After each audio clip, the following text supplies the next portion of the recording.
Muy buenas tardes a todos los presentes, esperando que dentro de su casa se encuentren todos muy bien y sepan rescatar lo positivo dentro de esta situación, ¿no? Que dentro de todo lo negativo siempre podemos rescatar algo positivo.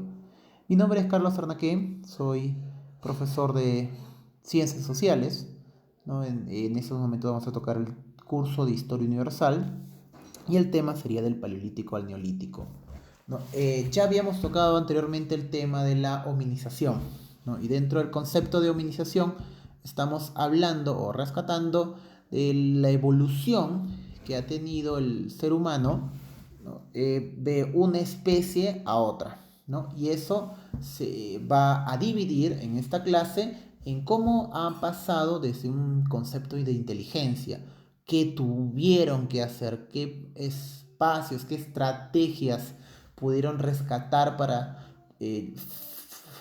fomentar esta área de desarrollo. ¿No? Tenemos en consideración que el ser humano crece constantemente en base a la crisis. ¿No? Tenemos diferentes sociedades en las cuales han crecido en base a una, digamos, en una cruenta guerra o el resultado de una cruenta guerra, no, o de repente las condiciones geográficas que el ser humano ha llegado a podido a desarrollar, o de repente una actividad específica en la cual se empezó a, digamos, a ejercer ciertas partes del cerebro que anteriormente no las ejercía, ¿no? Dentro de este concepto empezaremos hablando del espacio histórico del Paleolítico. ¿No? El Paleolítico. ¿Qué podemos entender en el Paleolítico? Es el periodo más antiguo de la humanidad y por tanto de la prehistoria. Abarca desde la aparición del hombre sobre la Tierra hasta que los grupos humanos pasan a producir sus propios recursos y dejan de depender totalmente de la naturaleza para su sustento, es decir, hasta el Neolítico. ¿No? Su denominación viene a significar paleolítico, que significa piedra antigua, ¿no? Refiriéndose a la técnica de la talla de la piedra que usaban nuestros antepasados, ¿no? Frente al siguiente periodo, que ya sería el neolítico, que significa piedra nueva o pulimentada, ¿no? Que son las características que podríamos rescatar de ellos, pues, ¿no? Se dividen en tres líneas evolutivas, ¿no? Tres líneas evolutivas líticas, ¿no?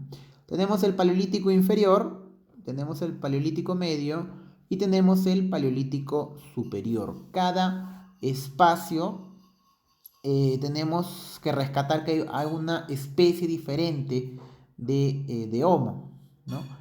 Eh, en el paleolítico inferior rescatamos el Homo habilis o el Homo erectus, ¿no? El Homo antecesor o el Heidelbergins. En el paleolítico medio tenemos que rescatar el Homo neandertalés y el paleolítico superior ya rescataríamos específicamente al Homo sapiens. Ahora, ¿cómo vivían estas especies? Empecemos por el paleolítico inferior. Los Homo habilis se organizaban en pequeños grupos u hordas que recolectaban granos y vegetales. Ocasionalmente serían cazadores de pequeños animales y con seguridad carroñeros de grandes mamíferos. Al principio la talla de la piedra es parcial y no eligen el material. Los individuos ya se comunicaban entre ellos y hacia los aproximadamente 400.000 a.C. aparece el uso del fuego, ¿no? Entonces el paleolítico inferior empieza con las actividades del fuego, ¿no? Ellos habitaban al aire libre o llegaron a construir chozas con distintos materiales. También podían vivir en algunas cavidades, ¿no? Por ejemplo, alguna cueva, ¿no? Eh, en el Paleolítico Medio, ya con el Homo sapiens de Andertalés, ellos ya preparaban el núcleo del sílex, disculpa. ¿Qué era eso exactamente? ¿No? Ellos lo que hacían era agarrar una piedra, ¿no? Por así decirlo, y partirla, ¿no? Aventarla o constantemente chocarla con otros tipos de materiales, ¿no? Y ya cuando se fragmentaba esa piedra, salían ciertos espacios de filosos, por así decirlo, y ellos ya empezaban a usar ese espacio, ¿no? Eso suponía un importante avance en el desarrollo cognitivo y también una capacidad de abstracción mental y planificación, ¿no? La sociedad ya se empieza a organizar a través de clanes, a través de tribus, y su lenguaje sería evolucionado, ¿no? Le rinden cultos a los muertos y hay indicios de religiosidad, ¿no? Ya en el Paleolítico Superior, la especie humana es, por así decirlo, ya casi como la nuestra. Estamos hablando ya de los Homo sapiens, ¿no? Se diversifica enormemente el número y la tipología de los útiles y las técnicas de la talla del sílex, ¿no? Ya son más variadas, más específicas, por así decirlo. No solamente agarraban y tiraban una piedra, sino que lo hacían de manera un poco más laboriosa, ¿no? Asimismo, se llegan a trabajar con otro tipo de materiales, ¿no?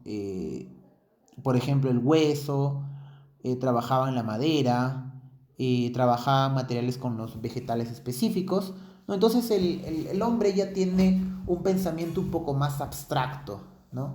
Y también es capaz de producir arte, ¿no? Que en la cual ya podrían asociarlo a ritos religiosos complejos, ¿no? Entonces, hablemos un poco del arte paleolítica. El arte paleolítica tenía, por así decirlo, dos vertientes. Eh, ¿Cómo explicar esas dos vertientes, no?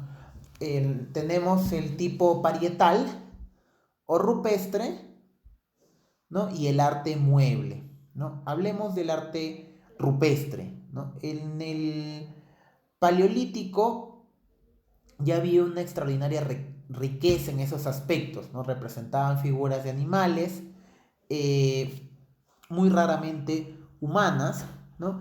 Pintadas sobre las paredes de las cuevas, ¿no? Aprovechaban las formas de la piedra para adaptarlas a la anatomía de las figuras representadas y solían hacerlo al estilo realista, ¿no? Y en el arte mueble ya sería algo distinto, ¿no? Sería muy variado y representaba los mismos animales, ¿no? Pero ya estaríamos hablando de que esa arte ya se le podía mover, ya no lo hacían digamos, en la superficie de las cuevas, ¿no? Destacan espacios como por ejemplo las Venus paleolíticas, ¿no? Que son representaciones femeninas con las señales de fecundidad exageradas, ¿no? Es decir, caderas, senos y vientres muy resaltados, ¿no? Son relativamente abundantes, por así decirlo, ¿no?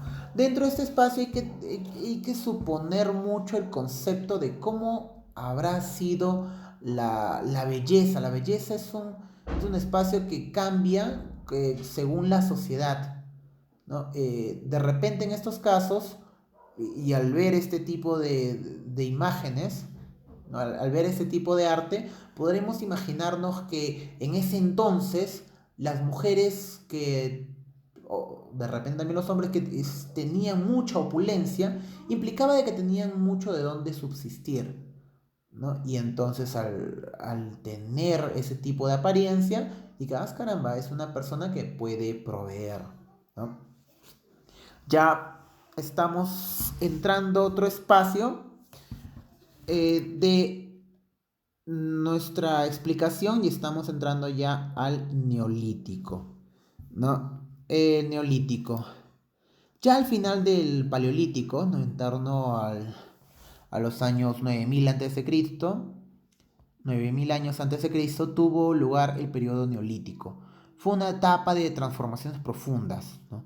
Se produce un cambio climático, cesan las glaciaciones y se inicia una época más cálida. La necesidad de adaptación produce nuevamente una evolución que se desarrolla lenta y gradualmente, que conlleva un cambio radical en el modo de vida humano. El hombre pasará de una economía depredadora a una productora, ¿no? ¿Qué quiere decir esto? Que depende totalmente del medio a dominarlo y modificarlo para su sustento, ¿no? ¿Cómo lo realizaron? Gracias a la agricultura y la ganadería. Eh, este proceso tuvo lugar en forma independiente en varias zonas, ¿no? Tenemos un concepto de neolítico occidental, se desarrolla en una zona que comprende en el norte de Egipto hasta las cabeceras del río Tigris, ¿no? Este cambio también se produce en los 8000 antes de Cristo, donde se cultivan el trigo, la cebada, se domestica la cabra y la oveja. Dentro de esos espacios, también en China, se produce una se produjo en los años 7000 a.C. y está asociado al cultivo del mijo y el trigo. ¿No? En el continente americano, por ejemplo, en México se centra en como las especies del maíz, ¿no? Y en Perú también tenemos en consideración que se desarrolla la papa, ¿no? Y la crianza de los camélidos. Entonces, la agricultura y la ganadería nos dan paso a una nueva etapa de, por así decirlo, de actividad, ¿no? Las características de la revolución neolítica, ¿no? Como les estaba mencionando, es la aparición de la agricultura y la ganadería. La agricultura surge primero y se han documentado distintas especies hasta que se centraron en los cereales, ¿no? Por su alto poder alimenticio.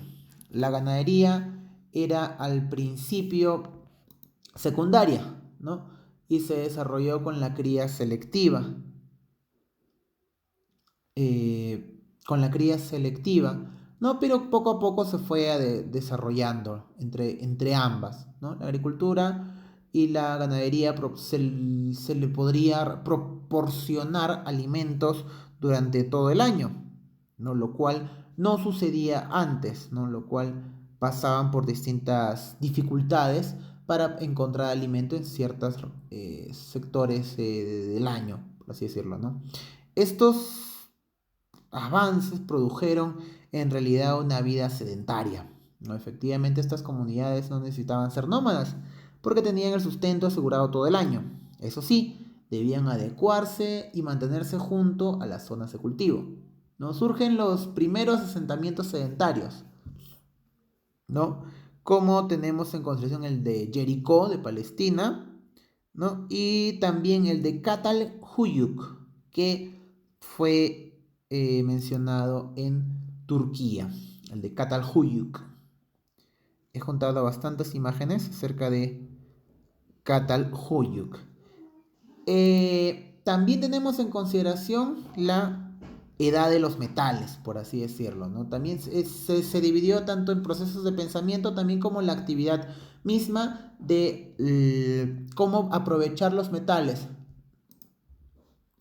¿no? Entonces, en la edad de los metales tenemos eh, diferentes conceptos, ¿no? La edad del cobre, la edad del bronce y la edad del hierro, ¿no? Entonces, los humanos empezaban usando piedras, ¿no? Pero el uso de una piedra es muy pesado, ¿no? Y no perdura mucho con el tiempo, ¿no? Entonces tenían que usar otro tipo de utensilio, por así decirlo. Y ese utensilio vendría a ser el metal, ¿no? Entonces, estamos hablando de los tres metales, cobre, bronce y hierro. ¿Qué podemos decir de ellos específicamente, ¿no? A ver, el cobre, ¿no? Que fue el primer metal que se utilizó, se trabajó aproximadamente en el siglo VI a.C. y se fundía hacia el siglo IV, ¿no? Milenio antes de Cristo, exactamente en Mesopotamia.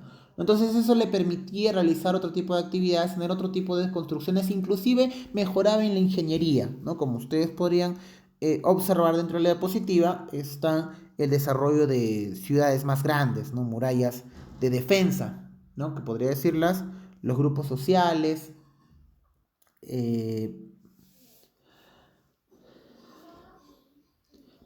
precisamente en esta gran movilidad hace que la metalurgia se extienda por toda la Europa occidental, ¿no? Entonces, en la cultura vaso ya empezaba a utilizarse los primeras actividades de bronce, ¿no?